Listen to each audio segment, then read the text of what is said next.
Mario Alonso, doctor Mario Alonso Puig, bienvenido. Muy buenas. Usted se pregunta qué es lo que hace que ante ciertos retos se nos nuble la mente. Se pregunta por qué nos cuesta tanto pensar con claridad. ¿Esto tiene algo que ver, por ejemplo, con la ansiedad? Tiene mucho que ver porque la ansiedad es la proyección en el futuro de un problema con el que suponemos que nos vamos a encontrar, y a la vez es la sensación de impotencia de que cuando nos encontremos con ese problema no vamos a tener recursos ni fortalezas para hacerle frente. Empezamos a sufrir ahora por algo que ni siquiera sabemos con certeza que ocurrirá mañana. La ansiedad, lamentablemente, no para de aumentar, afecta cada vez a personas más jovencitas, y es importante que sepamos que la ansiedad mantenida en el tiempo, de una manera crónica, puede llevar fácilmente a la depresión. ¿Dónde buscamos? Pues hay que buscar más allá de la mente. Yo sé que esto puede sonar un poco extraño. La mente es un instrumento excepcionalmente complejo, de una dimensión impresionante. Más allá de la mente que ahí está la conciencia. La mayor parte de los problemas que experimentamos las personas son generados o empeorados por procesos mentales. Yo creo que Einstein, que era un hombre que no solo sabía de física, sino que sabía de metafísica, de alguna manera nos invitaba a mirar más allá de la mente. ¿Qué hay allí? La conciencia, el darse cuenta, el descubrir, el explorar qué es aquello que realmente nos está paralizando. Porque muchas veces, junto a esto es muy difícil, no puedo, hay que marcar una diferencia. De acuerdo, esto es muy difícil y es muy duro. Lo que pasa es que sí puedo. Ese poder no viene normalmente de los procesos mentales habituales, sino de la conciencia, de darte cuenta de recursos que tienes y que te permiten hacer frente a esos desafíos. Nos hemos olvidado de una parte esencial del ser humano, una parte que muchas veces nos referimos a ella como si fuera el corazón. Digamos que es una parte más profunda, muy anclada en el inconsciente. Cuando nosotros conectamos con esa parte, nos damos cuenta que podemos entender mucho mejor por qué los seres humanos hacemos lo que hacemos. Y eso nos permite no estar de acuerdo con lo que hacen, sino comprender por qué lo hacen. Eso es la compasión, conectar con el sufrimiento, entender la base de su sufrimiento, por qué esa persona reacciona así. Y eso también nos permite desarrollar una preciosa cualidad que es la misericordia. La misericordia viene de dos raíces latinas y quiere decir enviar el corazón. Enviar el corazón quiere decir muchas veces no dejarnos envolver por esos razonamientos, se lo merece, no se lo merece, si me ha hecho eso porque yo lo voy a tratar de otra manera, y sencillamente enviar el corazón. ¿Qué pasa? Que cuando una persona es tratada con respeto, y el respeto es tú eres tierra sagrada para mí, empieza a replantearse su forma de actuar. Sufrimos en buena medida casi porque así lo decidimos, ¿no?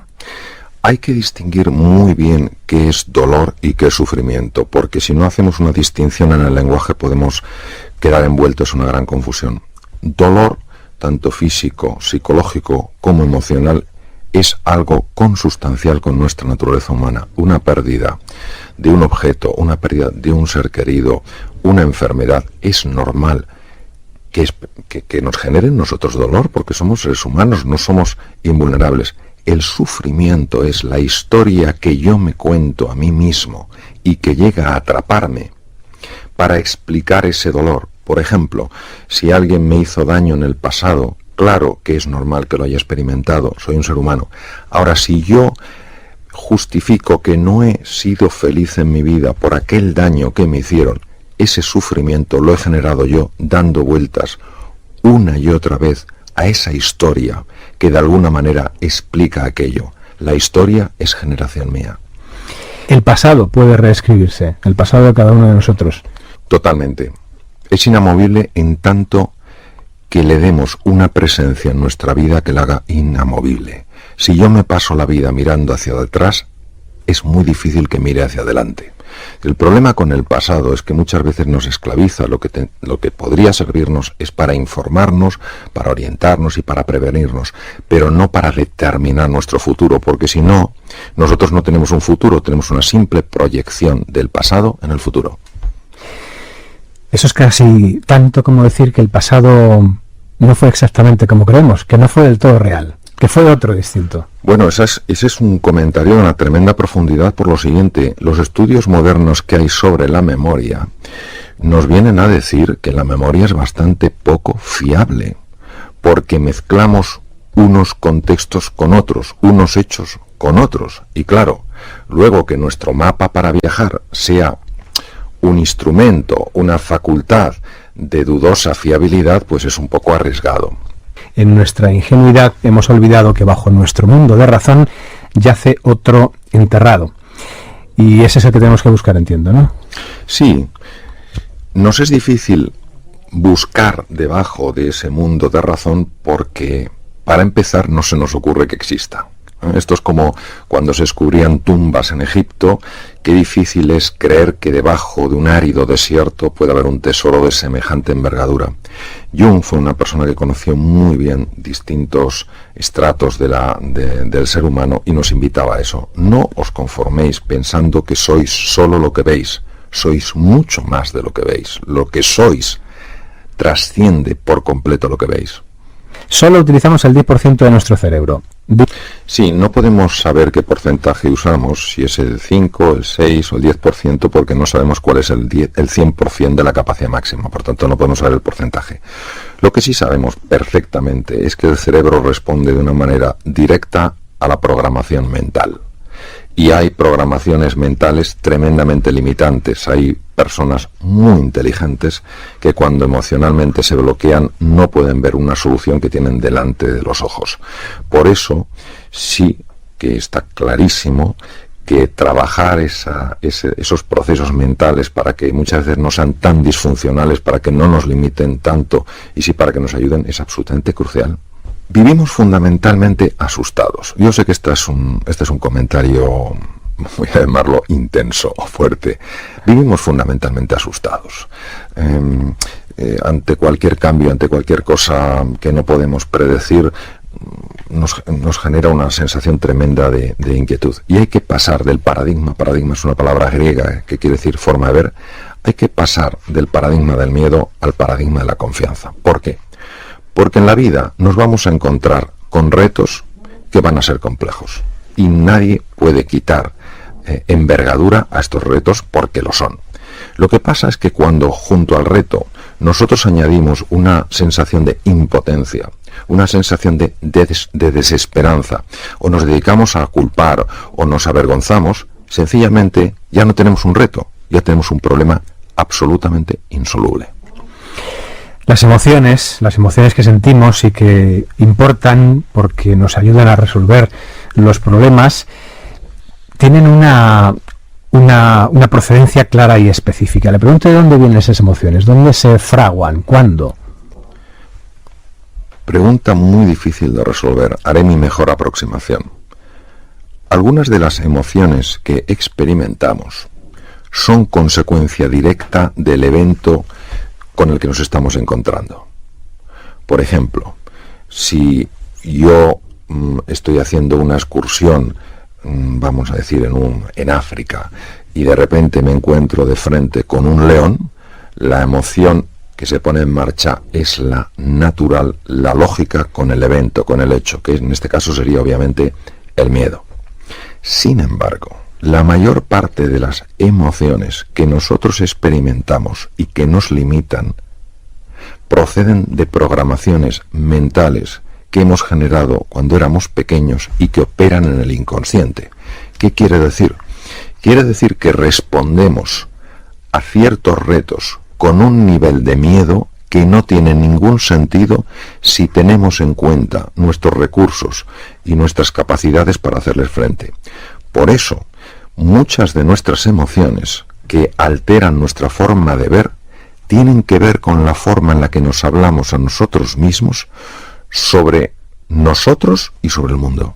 Digamos que cuando éramos pequeños desarrollamos las mejores estrategias que se nos ocurrieron para evitar el dolor y para conseguir la recompensa. Ya de adultos, aplicar esas mismas estrategias muchas veces no tiene ningún sentido. Aprovechamos, doctor, si le parece, para distinguir entre emoción y estado de ánimo, que creo que hay una diferencia notable. Es una diferencia notable, importantísima de conocer. es una diferencia fundamentalmente cronológica. Nosotros experimentamos emociones, tenemos emociones y vivimos en estados de ánimo. Claro, tener una emoción de desesperanza cuando te ha salido algo mal, por lo que es algo que sin embargo llevas muchos años luchando por ello, pues eso, bueno, pasa, te puede llevar un día, te puede llevar a lo mejor 2 días, pero bueno, luego vuelves a tu estado de base. Cuando esa pérdida, ese, digamos, entre comillas, fracaso, es tan devastador que ya lo incorporas a tu vida y estás triste, deprimido durante meses, eso ya es un estado de ánimo. Necesitamos equilibrio, y habla usted de 3 conceptos, de la resiliencia, la elasticidad y la homeostasis, ¿se dice así? Homeostasis, sí. ¿Qué significa cada una de esas? Sí. A ver, tanto la palabra estrés, que se usa mucho en medicina, como la palabra resiliencia, es una palabra muy extraña, es un vocablo anglosajón y que últimamente es muy popular.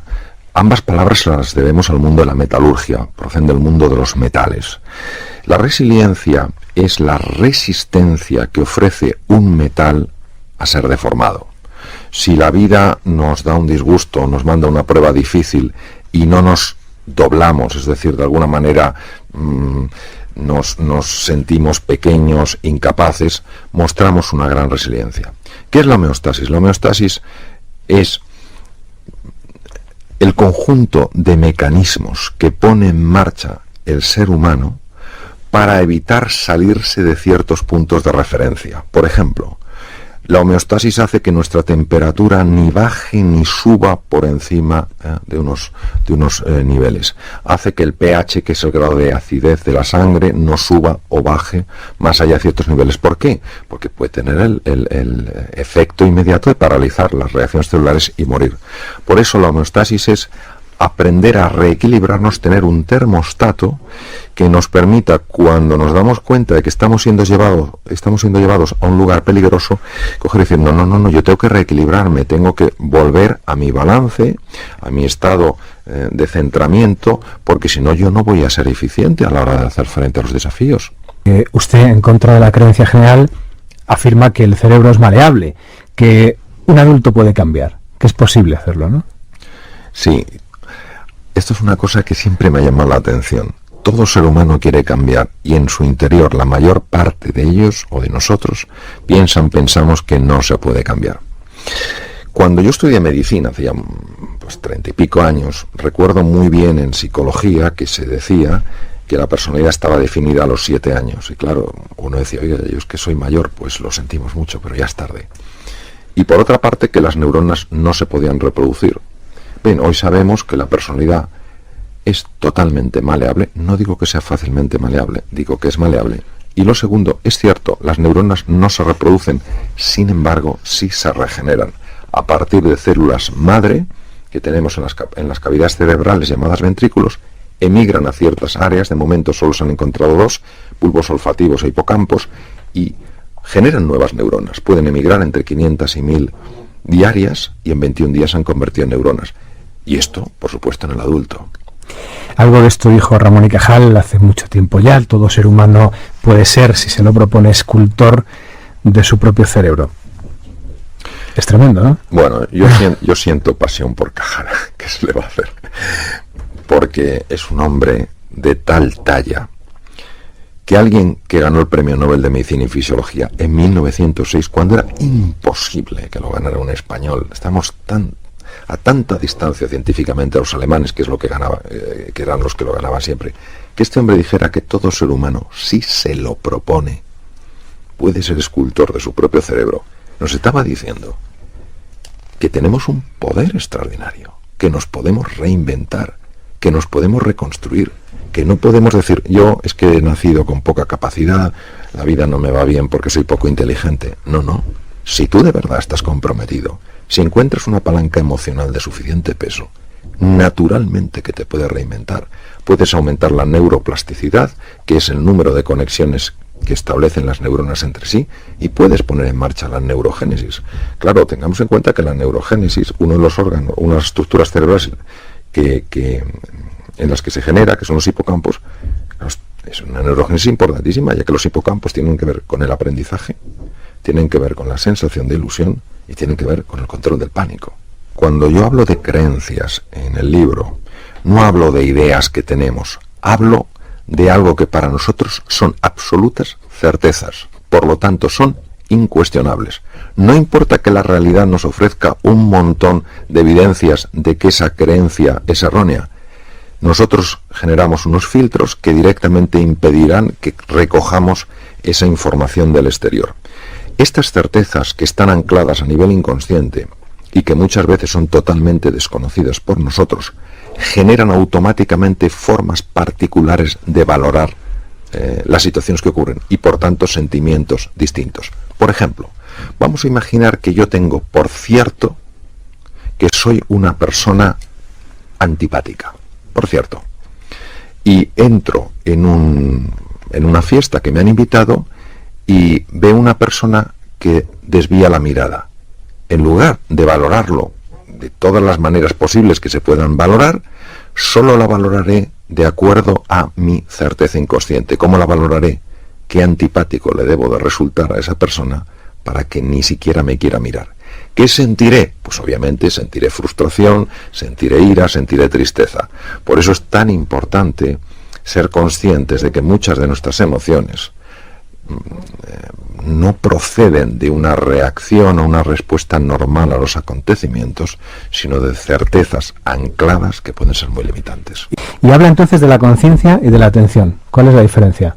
Digamos que la conciencia es aquello que me permite ver algo que no veo.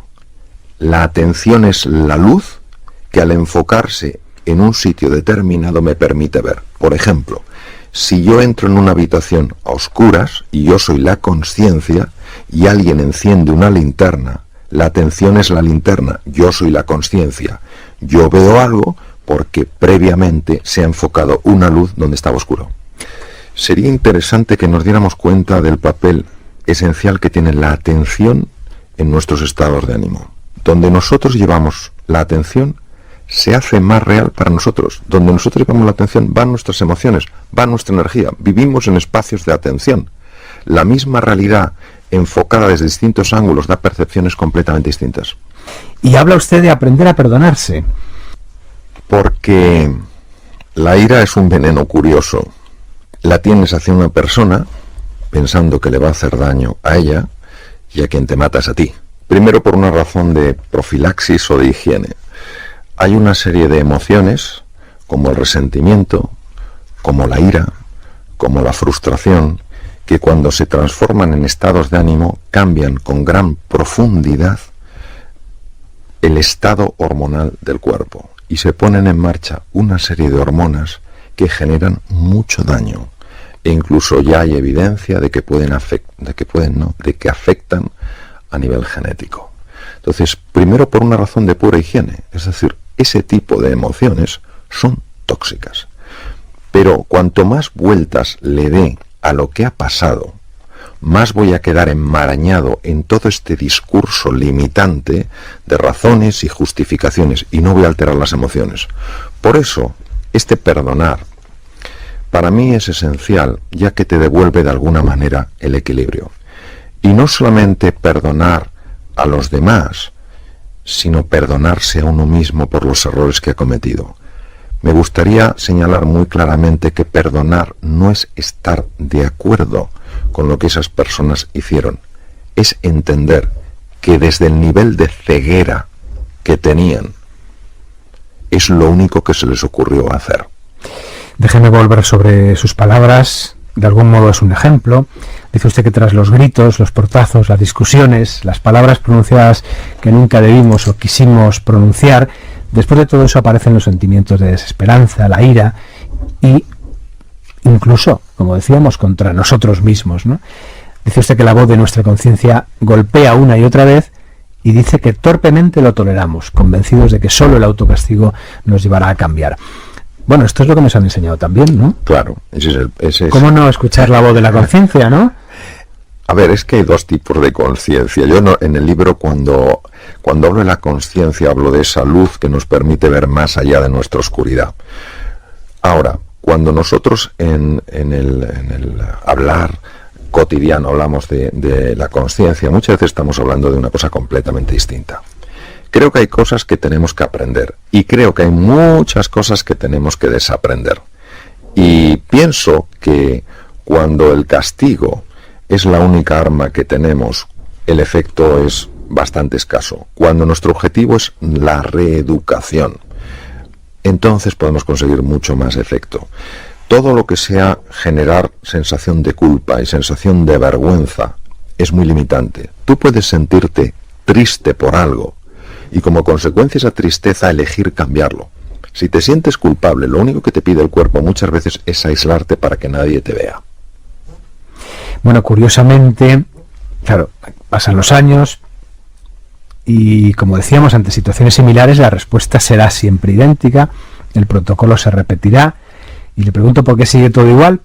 Voy a intentar explicarlo de la forma más visual posible. Vamos a imaginarnos que tenemos dentro de la cabeza un disco. Y ese disco tiene las características de una voz.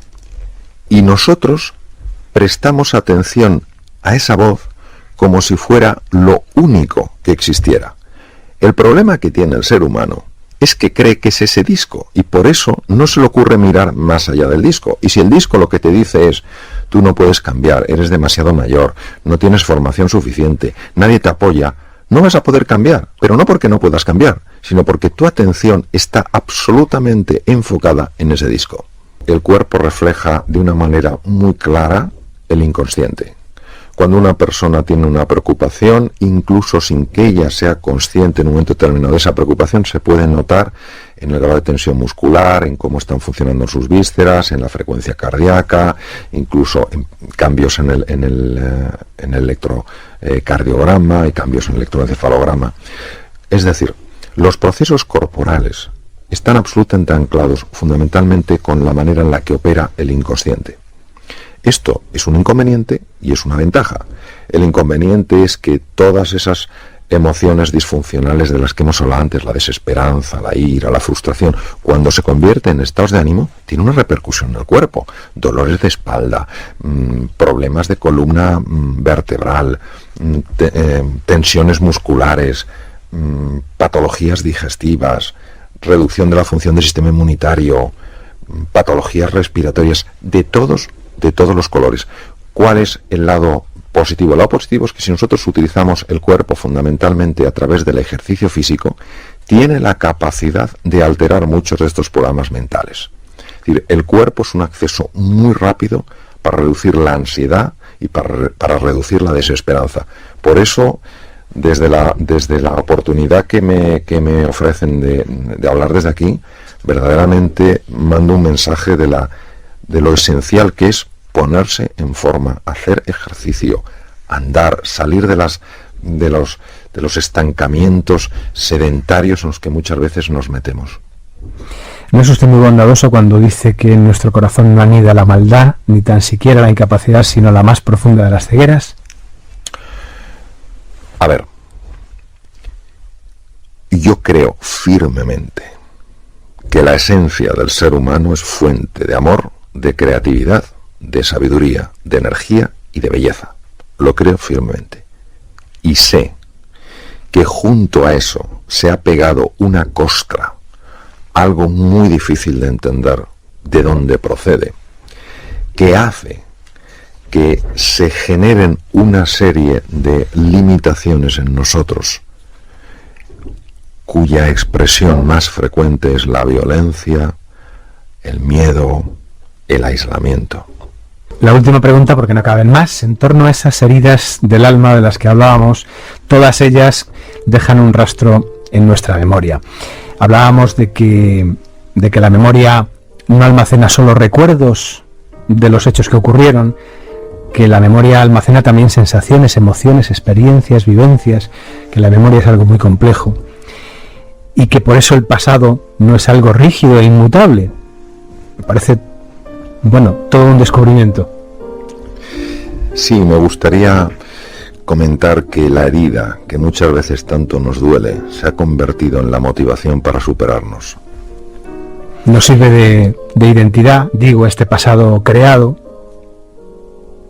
En fin, y así vamos haciendo una vida que luego, tal vez, pasados los años, queremos reinventar.